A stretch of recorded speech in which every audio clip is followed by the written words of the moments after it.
I feel like your journey and the journey of Barbados has been very similar. The truth is that the journey of Barbados before has been there for good and bad reasons. And let's start with the bad. Yeah. Barbados was settled. In fact, this is 400 years this year that the British first landed. But the history was written that they were the first, although we now know that people were probably there who came from Europe. But the story that nobody told was the Amerindians who lived there for centuries and who at the time when the British came, there was evidence of settlements and life, but nobody had been living on the island at the time. Start there really to carry you to the fact that the modern story of Barbados then is shaped by the British conquest. And they started a parliament in 1639. It's the third oldest in the Commonwealth.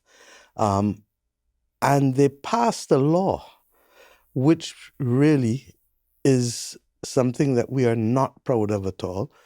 And it became the structure for modern racism and institutional racism, as we know. And it was the bedrock for slavery. It was the 1661 Slave Code passed by the Barbados Parliament. It was followed in Jamaica, it was followed in South Carolina, it was followed in Georgia, it was followed in Antigua. Almost all of the countries in the Americas used that 1661 Slave Code, which denied the humanity of Black people as the basis for their thing. The British treated Barbados as the jewel in the crown. It was the producer of sugar. It was, for them, the earner of great wealth. Yeah, yeah. And it was also the place by which they understood how to control and denigrate Black people as slaves.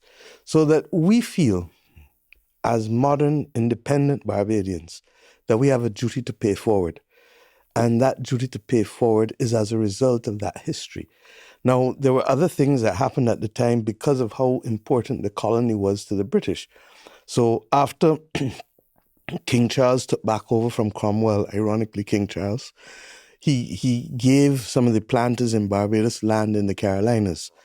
And therefore, there is a huge impact of Bajans and Bajan slaves moving into the Carolinas.